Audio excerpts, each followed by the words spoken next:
Welcome back. We have tech expert Jennifer Jolly here joining us with offering us 3 steps to clean our social media. Welcome to the show. How are you doing today?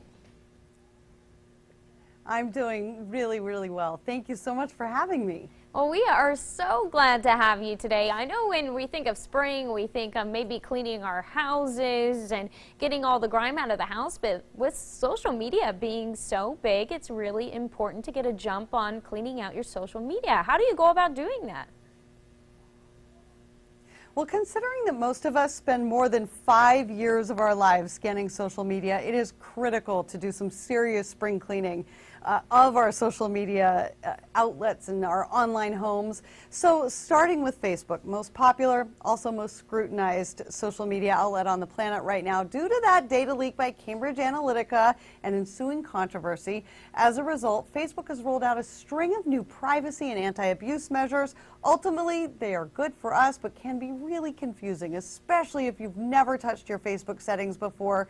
So I always say the #1 way to get started, just like cleaning your house, is to just clear out enough clutter so that you can actually see what you're working with. So for me, I went through and I ditched a lot of old pages and groups that were important to me a decade ago, but are not anymore. Get rid of that dead weight. I also spent time reviewing my friends lists and deciding whether my friends spark joy, all Marie Kondo-like, in either my online or real world. If the answer was an immediate no or even a mild meh, I either unfollowed, hid, snoozed, or went all the way and unfriended them. So to do this yourself, you click on the little button, that's those 3 little dots in the top right of any post on your newsfeed, and select any one of those options. And just remember, you can undo that part anytime. Okay, really nice. Definitely some great tips there because I know you can accrue friends over a long list of time and maybe lose touch. So what's the next step once we've cleared out the clutter? Well, the next step is to get really serious, get in there and do a deep clean, starting with a sweep of your security settings so that you can find out what you've shared and then delete, change, update, and or just manage it all. To do this yourself on a desktop, go into your security settings, click the question mark in the upper right-hand corner, go down to privacy shortcuts. From there, you can follow the list, customize everything you want to, including who can see your stuff, who can contact you, and more. You can then go back and choose Privacy Checkup, scroll down to Apps, review third-party apps that you've used Facebook to log into. When I did that, there were more than 300 of them. Some of them don't even exist anymore, so delete all those that you don't want. Make sure that you have them locked down. I have mine so that only me, only I can see what I share with those apps. #3 is about your ad preferences. This really helps you manage ads that you see on Facebook. So you click the arrow in the upper right-hand corner, click Ads on the left side menu. That takes you to your ad preferences. And from there, you can really take control of your information and ad settings. So it is truly up to you what pops up in your feed from here on out.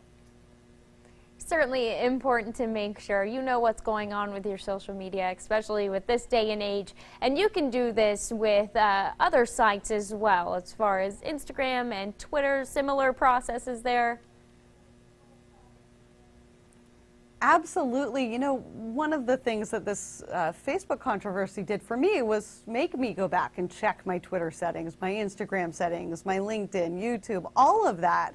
It's really important that you have an understanding of what you're sharing with the world. Also, you want to think, when was the last time I changed my profile photo? Is it an outdated photo of you from the 80s? I mean, you have to go through, you have to update those profile pictures. You have to make sure that it really represents the best of you, because ultimately social media is about connecting.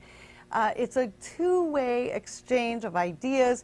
It's your best face forward to the world, whether it's for potential employers, family members, potential spouses. You want to just make sure that what you're putting out there, you know, into the world is like your home. It's clean, it's decluttered, and it really is a meaningful place for you to make connections. Great. Well, thank you so much for all of your help and your tips today. Do you have anywhere for maybe folks to go for more information? Yeah, everything I talked about today, every single thing you want to go in and do right now with Facebook It's on my website at techish, techish.com. Well, thank you so much again. Really loved having you on the show today. Thank you so much for having me. All right, folks, well, make sure you're staying tuned. We'll be back after the break.